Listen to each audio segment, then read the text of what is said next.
नमस्कार प्रिय विद्यार्थियों, आप सभी का स्वागत है मेरे YouTube चैनल में। मैं अरविंद एपावत। मैं आज अर्धवार्षिक परीक्षा 2024 कक्षा 8 का हिंदी विषय का पेपर लेकर आया हूँ। ये जो पेपर है ये आपकी परीक्षा की दृष्टि से सबसे इम्पोर्टेंट पेपर है, तो आप सभी वीडियो के अंत तक जरूर बने रहे। मैं आपका ज़्यादा टाइम नहीं लूँगा, स्टार्ट करता हूँ पेपर। तो सबसे पहला क्वेश्चन पूछा है, बदलू किसकी चूड़ियाँ बनाता था? अ के अंदर सोने की, ब के अंदर चांदी की, स के अंदर लाख की, द के अंदर उपयुक्त सभी। तो इसका राइट आंसर है वो क्या हो जाएगा? सो ऑप्शन हो जाएगा सही। जो बदलू है वो किसकी चूड़ियाँ बनाता था? लाख की चूड़ियाँ बनाता था। आप भी आंसर कमेंट करके जरूर बताएं। अगला क्वेश्चन है, सेकंड है, बस की यात्रा पार्ट में बस कैसी थी? अ के अंदर जवान, ब के अंदर प्रौढ़, स के अंदर वयोवृद्ध, द के अंदर कोई नहीं। तो इसमें से सही आंसर क्या हो जाएगा?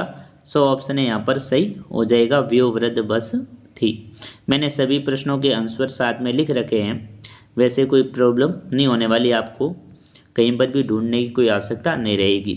तीसरा क्वेश्चन है, भगवान के डाकिए कहा गया है, तो किसे कहा गया है? अ के अंदर पक्षियों को, ब के अंदर बादलों को, स के अंदर पक्षियों और बादलों को, द के अंदर नदी और पहाड़ को। तो यहाँ पर राइट आंसर है वो क्या हो जाएगा? सो ऑप्शन है वो यहाँ पर सही हो जाएगा, क्योंकि पक्षियों व बादलों दोनों को भगवान के डाकिए कहा गया है। अगला क्वेश्चन है तीसरा, क्या निराश हुआ जाए पाठ के लेखक कौन है? तो कौन है? अ के अंदर हंजारी प्रसाद द्विवेदी, ब के अंदर हरिशंकर परसाई, स के अंदर जयशंकर प्रसाद, द के अंदर मैथिली शरण गुप्त। तो यहाँ पर राइट आंसर है वो क्या हो जाएगा? ऑप्शन है यहाँ पर सही हो जाएगा, हंसारी प्रसाद द्विवेदी है जो इस पाठ के लेखक हैं। पांचवा क्वेश्चन है, ये सबसे कठिन समय नहीं कविता में कवि के अनुसार चिड़िया की सोच में क्या दबा है? अ के अंदर तिनका, ब के अंदर सोना, स के अंदर पत्थर, द के अंदर पानी। तो यहाँ पर राइट आंसर क्या हो जाएगा? अ हो जाएगा, तिनका है वो चिड़िया की चोंच के अंदर दबा हुआ है। छठा क्वेश्चन पूछा है, रिक्त स्थानों की पूर्ति कीजिए। तो यहाँ पर आपको क्या भरनी है? खाली जगह भरनी है। तो देखो, सबसे पहली खाली जगह है, साधु से पूछना चाहिए। क्या पूछना चाहिए? ज्ञान पूछना चाहिए। जाति या ज्ञान? तो देखो यहाँ पर बता रखे दो शब्द है, दोनों में से एक भरना है, तो यहाँ पर क्या पूछना चाहिए? ज्ञान पूछना चाहिए। सेकंड है, धोती फटी सी दुपट्टी, तो यहाँ पर क्या आ जाएगा? लट्टी दुपट्टी आ जाएगा, ठीक है ना। अगला है, साइकिल चलाना एक सामाजिक है, परंपरा या आंदोलन? तो यहाँ पर क्या आ जाएगा? इस खाली जगह के अंदर आंदोलन शब्द है वो आ जाएगा। अगली खाली जगह है, वहां तो औरतें अपने अपने का हाथ पकड़कर सड़कों पर घूमती है, तो किसका? यहाँ पर आ जाएगा, मर्द आ जाएगा, ठीक है ना। और अगला है, बस को देखा तो उमड़ पड़ी, तो क्या उमड़ पड़ी थी? श्रद्धा या भक्ति? तो यहाँ पर क्या आ जाएगी? श्रद्धा आ जाएगी, ठीक है ना।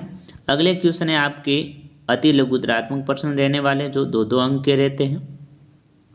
तो सातवां क्वेश्चन है, गजब हो गया, ऐसी बस अपने आप चलती है, लेखक को ये सुनकर हैरानी क्यों हुई? तो इसका आंसर आप लिखोगे, लेखक को ये सुनकर हैरानी इसलिए हुई कि देखने में तो बस अत्यंत पुरानी खटारा सी लग रही थी, उसे देखकर विश्वास नहीं हो पा रहा था कि ये भी सफ़र तय कर सकेगी। इसी कारण उसने कंपनी के हिस्सेदार से पूछा कि ये बस चलती भी है, तब उन्होंने कहा कि ये अपने आप चलती है। लेखक को हैरानी का कारण यही था। दोस्तों, अभी तक आपने YouTube चैनल को सब्सक्राइब नहीं किया, सब्सक्राइब करें, वीडियो को लाइक करें और ज़्यादा से ज़्यादा अपने दोस्तों को शेयर भी करें। तो देखो, अगला क्वेश्चन है आठवां है, कवि ने अपने आने को उल्लास और जाने को आंसू बनकर बह जाना क्यों कहा है? और यदि इसी प्रकार से क्वेश्चन न पूछे तो घुमा भी थोड़ा सा सकता है। अथवा के अंदर देखो क्वेश्चन है, हम धूल उड़ाते जहाँ से चले, कवि का क्या तात्पर्य है? तो इसका तात्पर्य आपको बताना है। तो क्या हो जाएगा? आंसर हो जाएगा, हम धूल उड़ाते जहाँ से चले, कवि का तात्पर्य है कि जिस ओर भी बलिदानी वीर बढ़ते हैं, उसी और केवल उसका अस्तित्व ही दिखाई देता है। उनके जोश भरे उठे कदमों के सारे वातावरण में धूल सा जाती हैं। इस प्रकार से आप इस क्वेश्चन का आंसर लिखेंगे।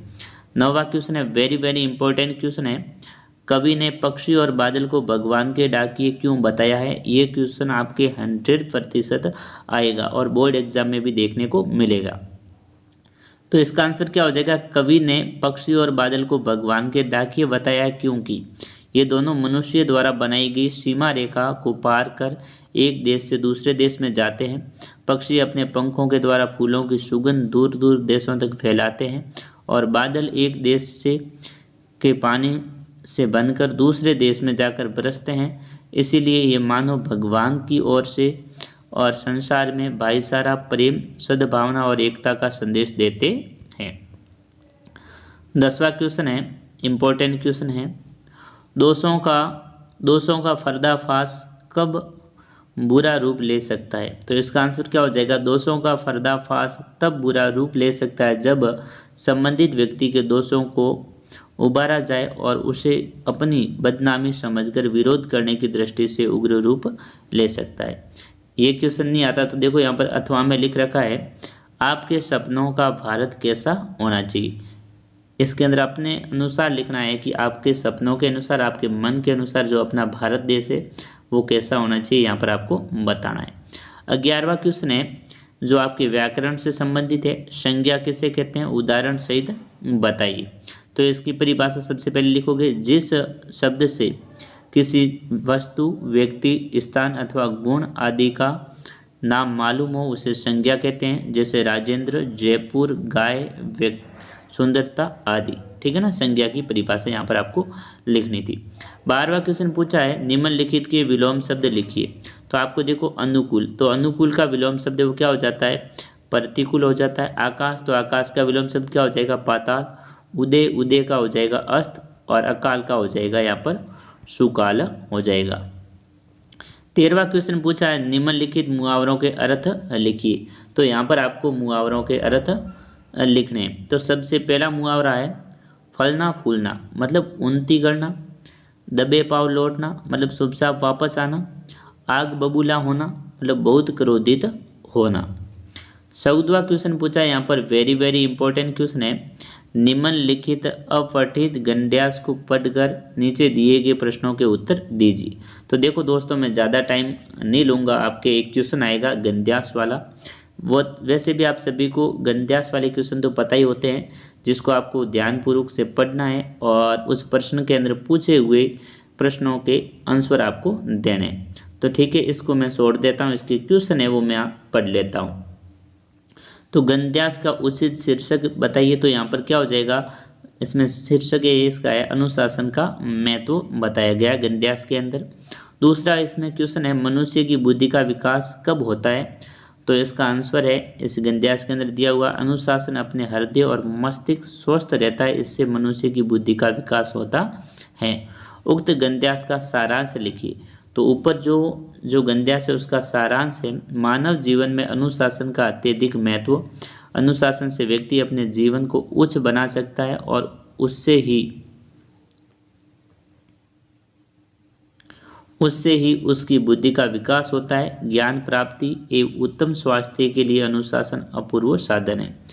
ये आपको अथवा के अंदर भी आपको एक गद्यांश मिलेगा, दोनों में से एक को आपको ध्यानपूर्वक पढ़ना है और आपको क्वेश्चन के आंसर देने। देखो आप है ना वीडियो को रोककर आसानी से पढ़ सकते हैं और देख भी सकते हैं। ठीक है ना, ये आपके जो बबलू काका वाला पार्ट है उसमें से लिया गया। ठीक है ना, मैं अगले क्वेश्चन के ऊपर चलता हूँ। क्वेश्चन संख्या 15, गद्यांश के अंदर ज़्यादा टाइम व्यस्त नहीं करेंगे। 15वां क्वेश्चन है, चिड़िया चोंच में तिनका दबाए उड़ने की तैयारी में क्यों है? वह तिनके का क्या करती होगी? तो इसका आंसर आपको लिखना है। क्या हो जाएगा? आंसर हो जाएगा, चिड़िया चोंच में तिनका दबाकर उड़ने की तैयारी में इसलिए है क्योंकि वो उस तिनके को यथास्थान रखकर और भी तिनके एकत्रित कर उन्हें यथास्थान रखना चाहती है। वह इन तिनकों को एकत्रित कर उसने अपने तथा अपने अंडे बच्चों के लिए घोंसला बनाना चाहती हैं। नेक्स्ट क्वेश्चन है आपका 16वां है, सबसे इम्पोर्टेंट क्वेश्चन है और ये आपके निबंधात्मक के अंदर पूछा जाएगा। कबीर घास की निंदा करने से क्यों मना करते हैं? पढ़े हुए दोहे के आधार पर स्पष्ट कीजिए। घास की तिनका के है ना उसकी निंदा करने, क्योंकि यदि एक छोटा सा तिनका भी आँख में गिर जाए ना तो कितना दर्द होता है उसके बारे में यहाँ पर कबीर बताते हैं। अथवा केंद्रीय एक और क्वेश्चन पूछा है इसमें, कबीर के दोहों को साखी क्यों कहा जाता है? ये सबसे इम्पोर्टेंट है, ये जो क्वेश्चन है दोनों के दोनों, ये सबसे इम्पोर्टेंट क्वेश्चन है। तो इसका आंसर क्या हो जाएगा? देखो यहाँ पर कबीर के दोहों को साखी कहा जाता है क्योंकि साखी शब्द का अर्थ साक्षी, गवाह या प्रत्यक्ष रूप से है, अर्थात इन्होंने इस संसार समाज को अपनी खुली आंखों से जैसा देखा है उसे वैसा ही व्यक्त किया है। वे समाज में व्याप्त कुरीतियाँ, अंधविश्वासों, आडंबरों को समाप्त करना चाहते थे, इसलिए इन्होंने इनका विरोध कर जीवन सत्य को अपनी वाणी में व्यक्त किया है। 17वां क्वेश्चन है, वेरी वेरी इंपॉर्टेंट क्वेश्चन है, श्री कृष्ण के पास लौटते समय सुदामा दुखी क्यों थे?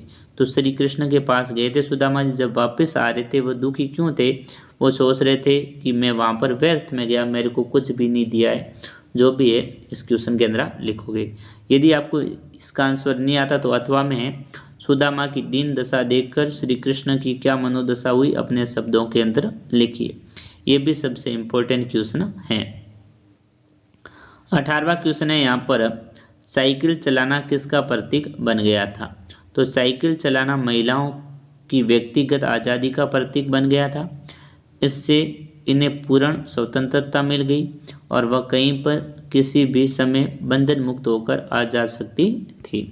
यदि आपको इसका आंसर नहीं आता है तो अथवा के अंदर एक और क्वेश्चन है, इसके अंदर लोटे का नाम अकबरी लोटा कैसे पड़ा? ये सबसे इम्पोर्टेंट क्वेश्चन है, ये आपके वार्षिक एग्जाम में भी आपको देखने को मिलेंगे।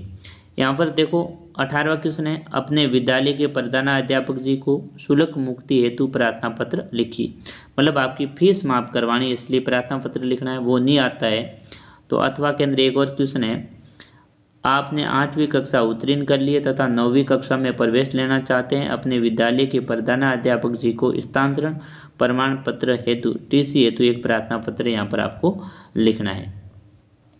लास्टवा क्वेश्चन है यहाँ पर, निम्नलिखित में से किसी एक विषय पर निबंध लिखिए जो कम से कम 250 या 300 शब्दों के अंदर होना चाहिए। क के अंदर बेटी बचाओ बेटी पढ़ाओ, ख के अंदर बाल विवाह एक अभिशाप, ग के अंदर मेरा प्रिय त्योहार और घ के अंदर मेरा प्रिय शिक्षक। मतलब इन चारों में से किसी एक विषय के ऊपर आपको निबंध लिखना है। तो दोस्तों ये था हिंदी विषय का सबसे इम्पोर्टेंट पेपर। आपको कैसा लगा कमेंट करके ज़रूर बताएं और यदि अभी तक आपने मेरे YouTube चैनल को सब्सक्राइब नहीं किया सब्सक्राइब करें, वीडियो को लाइक करें और ज़्यादा से ज़्यादा अपने दोस्तों को शेयर भी करें। मिलते हैं अगले वीडियो में, तब तक के लिए जय हिंद जय भारत।